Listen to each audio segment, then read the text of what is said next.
Look at his face right now. Then go find a photo of him from 5 years ago. Same man, completely different person. Something happened to Conor McGregor, and it isn't just a broken leg. That leg broke on July 10th, 2021, in the third fight of his trilogy with Dustin Poirier, the last night we ever really saw this warrior at his best. But the injury isn't the real story. The real story is everything that happened to him after it.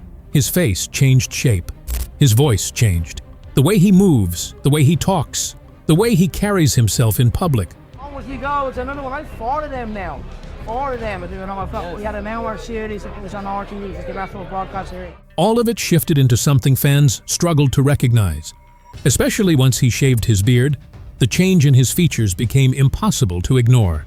Heavier, more swollen, older somehow, in a way that 5 years shouldn't account for on its own. And every time he resurfaced to promote his new film, Roadhouse, instead of looking like a man getting back on track, he looked like a man coming further undone. Fans who'd followed his career for a decade started watching those clips with a kind of quiet alarm. The sense that whatever was happening to him wasn't just about age or rust from time away. So what actually happened here? What could take a fighter once feared for his precision and his mind? A man who could dismantle an opponent with words alone before the fight even started, and turn him into this. Stick with me, because to understand the fall, you have to understand the rise. You have to understand exactly what kind of man Conor McGregor built himself into, and exactly what he sacrificed to get there. There's a quote of his that stuck with me for years. To reach the very top of any game, you have to give up a piece of your mind to get there. The real question, one he may not have fully answered for himself, is how much of it you're willing to give up before there's nothing left. If you're new here, subscribe now, because you're going to want to see where this story goes. Conor McGregor was a broke plumber's apprentice in Dublin, the kind of guy people quietly laughed at behind his back. The standard Irish mindset around him was simple. Get a trade, get a steady job, don't chase fantasies that only exist in your own head. Conor didn't just ignore that mindset. He looked his father in the eye and told him he'd be a self-made millionaire by 25. Not a joke told for a laugh. Not bravado for the room. He meant it. And everyone around him could tell he meant it, which is exactly why it made people so uncomfortable. He described his old life like this: up at 5:30 in the morning, walking half an hour uphill just to reach the main road, standing on a corner with a speed square in his bag, waiting on a lift, then 2 hours of traffic each way to the job site. He'd look around at the older tradesmen on the crew, backs wrecked, knees gone, decades of their lives spent the same way his was about to go, and think to himself, I'm not doing this. One day he made the decision that changed everything. He walked out that door and never looked back, and however it felt in the moment, it was the first real risk of his life. Around that time he found SBG, Straight Blast Gym, a small mixed martial arts gym near his home in Dublin. According to his coach, John Kavanagh, Conor sometimes didn't even have money to cover membership, so he'd show up after work, once he'd scraped enough cash together, and train like his life depended on it, twice a day, every single day. Kavanagh let the missed payments slide, over and over, because he could see something in the kid that most coaches never see. Not just talent, but a specific, almost frightening kind of hunger. The obsession of a fighter is how he'd later describe it. His first amateur fight came after only a single week of training. He didn't have proper fight shorts. He didn't have gear. He had none of it, because he had no money for any of it. He fought anyway.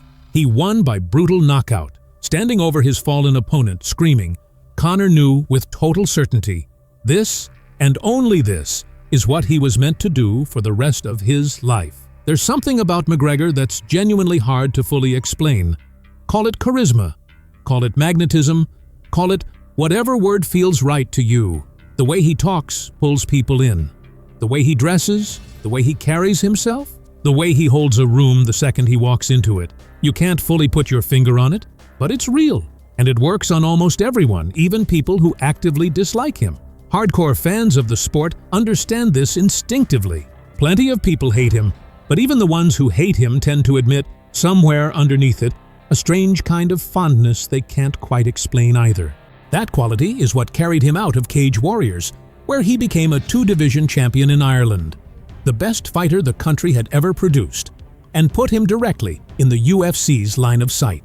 UFC President Dana White kept hearing the same question everywhere he traveled in Ireland. When is Conor signing? People wouldn't stop asking him, so White decided to see for himself. He went to a boxing gym in Dublin and got in the ring with McGregor personally. Afterward, by his own account, White called his business partner Lorenzo Fertitta and told him, "I don't know if this kid can actually fight or not, but if he lands even one clean punch, I guarantee you, this kid is going to be the biggest superstar this sport has ever seen." Once McGregor got into the UFC, the entire roster seemed to feel it immediately. Fighters everywhere got noticeably more cautious talking about him. He tore through Diego Brando exactly the way he'd predicted beforehand, calling his shot and delivering on it. He ran his record to 5 straight wins with 0 losses, and it felt to everyone watching like he'd already won something bigger than any single fight. Then came the matchup that made him a full-blown phenomenon. José Aldo hadn't lost a fight in over a decade. He was widely considered close to unbeatable. Nobody talked to Aldo the way McGregor did in the build-up, including, most infamously, telling Aldo's own fans at a press conference in Brazil that Rio de Janeiro belonged to him now, and that if this were a different era, he'd have come for anyone who challenged that. I own this town. I own Rio de Janeiro. For him to say he is the king and I am the joker, if this was a different time, I would invade his favela on horseback and kill anyone that was not fit to whoop. It sounded like theater.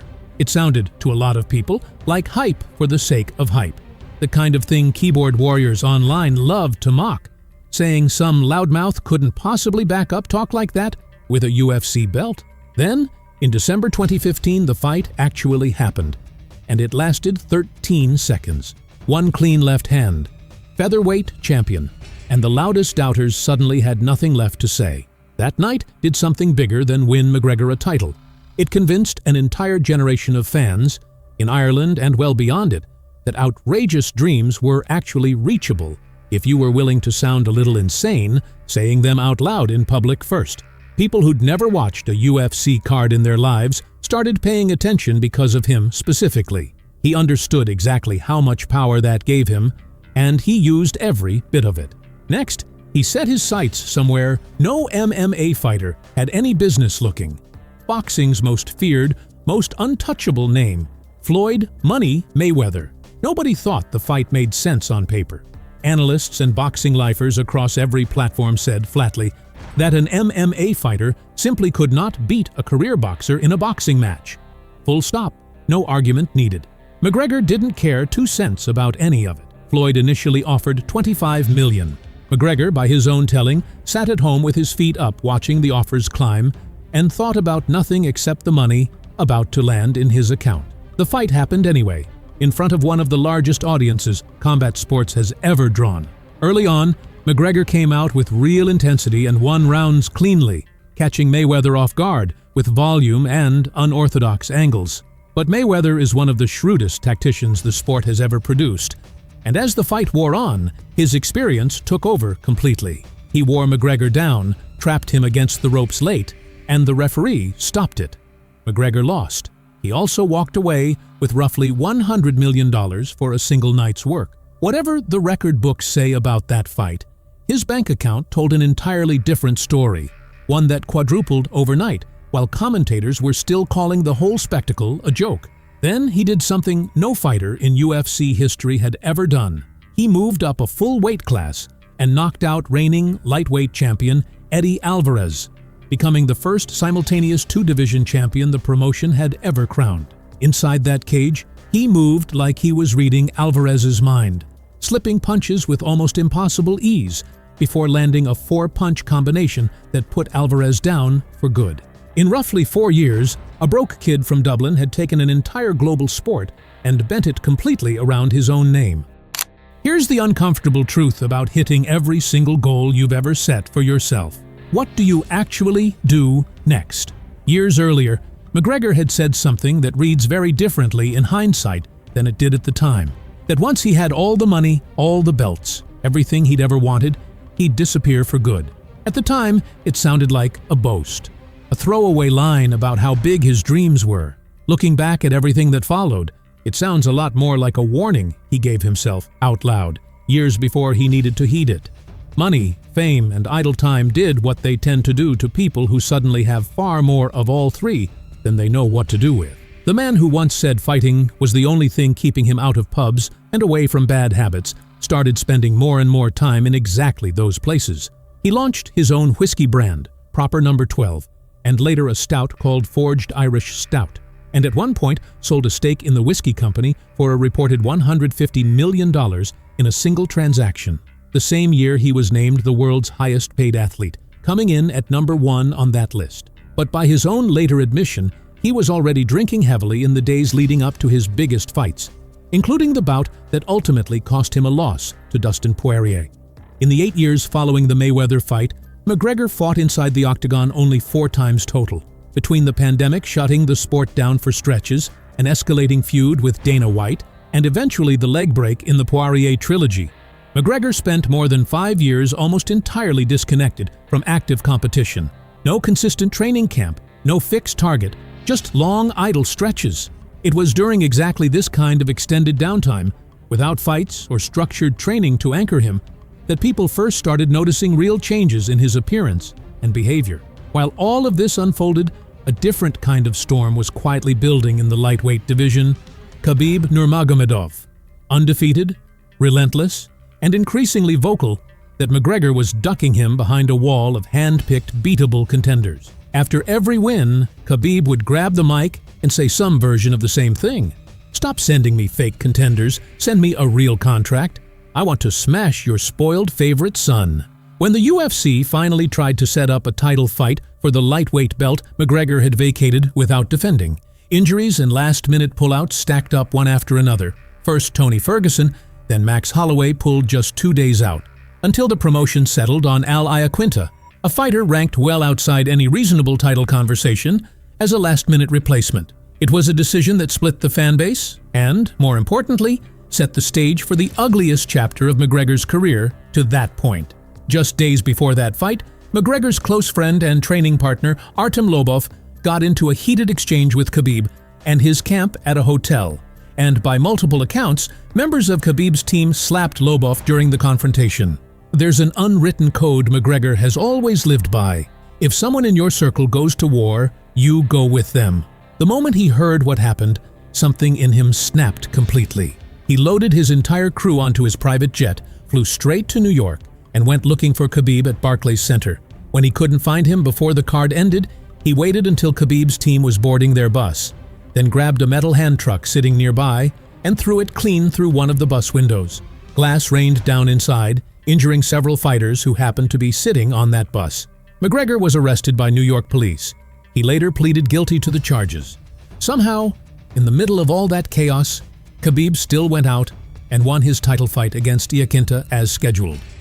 The build-up to McGregor versus Khabib was ugly even by McGregor's own standards, and McGregor's standards were already fairly low when it came to pre-fight trash talk. He went after Khabib's family, his father, his faith, his politics, territory he generally steered clear of with other opponents, even ones he genuinely disliked. Khabib, for his part, mostly said nothing back.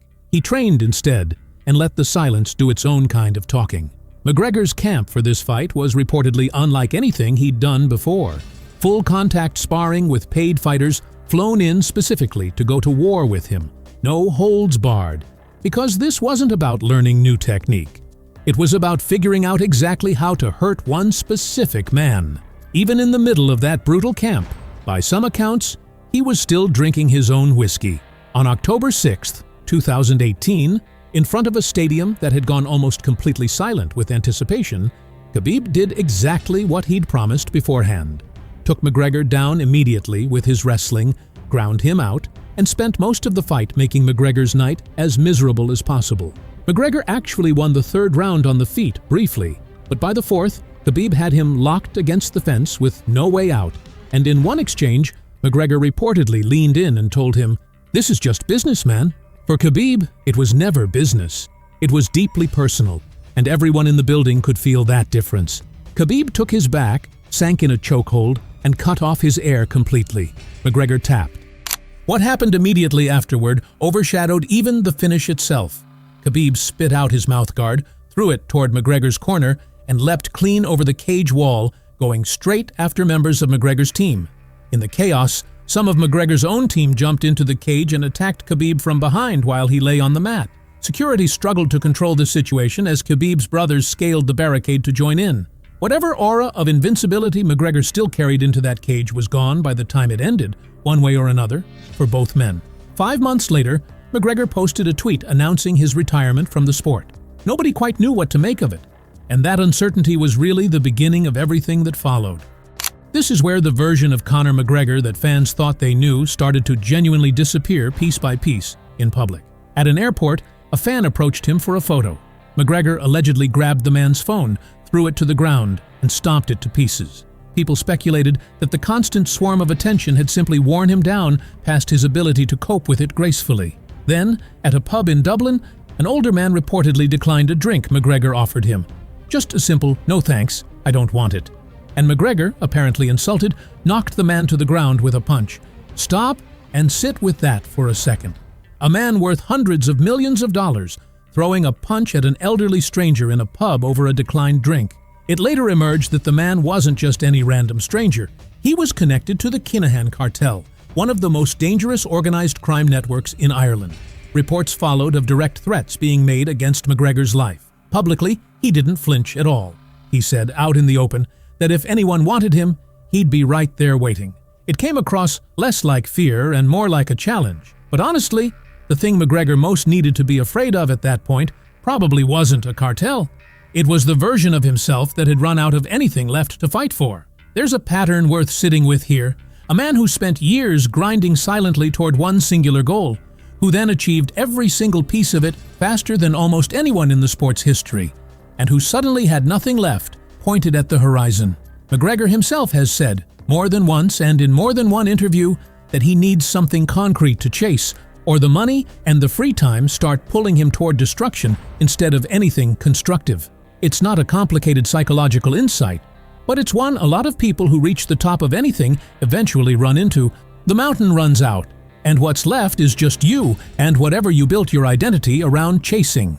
His first real comeback attempt in 2022 was almost gentle by comparison to everything before it. A quick, clean, low-drama win over Donald "Cowboy" Cerrone. The pre-fight build-up was unusually calm. McGregor even complimented Cowboy's outfit at the press conference instead of tearing him down. For a moment, fans genuinely believed the old, focused version of him might be back for good. Then tragedy struck his old rival instead. Khabib's father passed away suddenly from COVID-19 complications. Khabib was devastated, fought one final scheduled bout anyway, then broke down in tears afterward remembering his father and announced his retirement from the sport entirely, taking with him the one rivalry that had given McGregor's comeback its sharpest, most obvious edge to sharpen himself against. What followed was the long-awaited trilogy against Dustin Poirier. In January 2021, Poirier landed a brutal right hand that split McGregor's face open and handed him the first genuine knockout loss of his career. McGregor lying on the canvas as the arena spun around him. That loss curdled into something closer to rage. McGregor came back for the third fight, a noticeably different man mentally, and at the UFC 264 press conference, he brought back the old venom in full, dragging Poirier's wife into the build-up in ways that crossed a line even people used to McGregor's antics found genuinely distasteful. Poirier later said the fight, for him, wasn't just about winning anymore. It was about protecting his wife's dignity.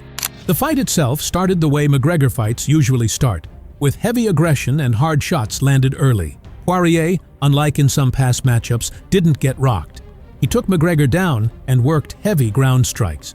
As the round wound down, they traded again on the feet. And, as McGregor stepped back to load up a punch, the lower bone in his left leg snapped clean apart, with a sound the whole arena reportedly heard and felt at once. He collapsed, screaming and pointing at Poirier and his wife from the canvas as doctors rushed in and stopped the fight. In hindsight, that night marks the last time we saw McGregor competing at anything close to full form. The years since have not been kind to McGregor's public image, on or off the record. He faced a civil sexual assault case and was ultimately found liable, ordered to pay a settlement of $250,000. Separately, at a party in Italy, he was accused of punching a DJ hard enough to knock the man unconscious. Problem after problem kept piling up, where McGregor's word used to be treated as close to gospel among fans, because historically, whatever he said before a fight, he backed up to the letter inside it. His public statements increasingly started to feel disconnected from whatever actually followed them. People slowly started growing tired of hearing him talk. He co-hosted a season of The Ultimate Fighter opposite Michael Chandler, trash-talking with his old competitive intensity, even as his own team of fighters on the show lost the in-house tournament badly, 7 fights to 1. One bright spot. Brad Katona, a fighter who trained out of McGregor's own SBG gym, switched onto his team partway through and won the bantamweight tournament outright, salvaging at least some pride for McGregor by the finale. Both men publicly wanted to fight each other before the year was out. There's a phrase that's followed McGregor for years in UFC circles. Fighters chasing a match with him for a career and payday boost are sometimes jokingly called red panties guys, a nod to a story McGregor himself told in an interview about turning ordinary fighters into overnight millionaires who go home and tell their partners they're rich now. Because of everything tied up in getting this particular fight approved, Chandler ended up sitting out for close to 2 years waiting for his shot. But before that fight could happen at all, McGregor needed to satisfy the UFC's anti-doping testing requirements. And it's here that some of the more troubling speculation about his health really took hold. Reports surfaced that McGregor had quietly stepped out of the USADA testing pool for an extended stretch. During that period, his physique changed dramatically, a level of added muscle mass that stunned longtime observers of the sport and struck many people as difficult to achieve through training and diet alone in that time frame. To be clear, McGregor has never confirmed and has never explicitly denied using performance-enhancing substances during this period. What's actually on the public record is the gap in his testing history and the physical transformation that coincided with it. The rest is speculation, however widespread that speculation became online. Some pointed specifically to HGH as a possible explanation, tied to speeding up recovery from his leg injury and to the visible change in his facial structure, which some associate with hormone use of this kind, and which is also a known side effect actors sometimes accept when bulking quickly for film roles. None of that is proof of anything. It's worth holding that speculation loosely, even while acknowledging why it spread as fast as it did. Under UFC rules, returning fighters need a minimum window in the testing pool before they're eligible to compete, which pushed McGregor's realistic return date further and further out. Along the way, he announced a fight date publicly before the UFC had actually confirmed it, then went back to filming Roadhouse, which reportedly required him on set for events almost every single day over a brutal 9-day stretch. It's in that exact stretch that the most disturbing chapter of McGregor's public behavior surfaces. Juggling promotional obligations for an upcoming fight alongside a demanding global movie press tour genuinely exhausted him in a way he seemed unprepared to handle. What's become something of a pattern with McGregor is that even small ordinary wins get treated as an excuse for total excess, celebrating anything worth celebrating by going out and drinking to the point of oblivion before heading home. Early in the press tour, he seemed relatively fine. As the days wore on, under 18-hour days on set with almost no rest, he visibly deteriorated. That's the stretch that produced the interview with Sports Illustrated that alarmed so many longtime fans. In the clip, McGregor struggled to get through complete sentences, slurring words with visibly reddened eyes, seemingly unable to land on a coherent thought before drifting to another one. Ian, I sometimes had to remind him. I landed one punch Once. and he hit me with a door. It stunned team, Garrett Warden and Steve Brown, and they were phenomenal with us. They gave us free rein and we've done a good job. For me, what was hard was it was time consuming, 18 hours on set. It was strange to me, but you know, the fight scenes, I was happy to give my input and my oar. Watching it, a lot of people who'd followed his career for a decade were genuinely disturbed. Some speculated about extended sleep deprivation combined with stimulant use. Others pointed to the cumulative effect of years of blows to the head, wondering whether repeated trauma had done lasting damage to his nervous system. Neither explanation has been confirmed by McGregor or anyone around him. What's undeniable is how far removed the man in that interview looked from the fighter who once dismantled José Aldo in 13 seconds flat.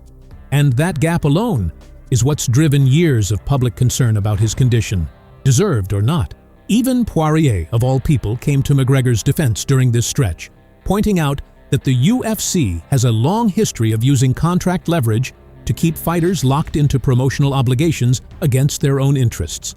Whatever the explanation, a training camp finger injury in 2024 scrapped the scheduled Chandler fight entirely, and Chandler moved on to fight someone else after years of waiting. McGregor sank into a quieter stretch after that, and in 2025 lost a string of court cases, adding more settlements to an already long list. Here's the thing worth remembering, though.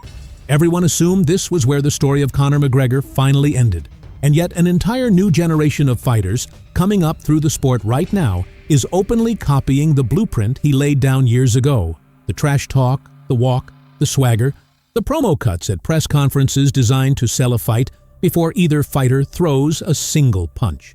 So far, nobody's managed to fully match the original.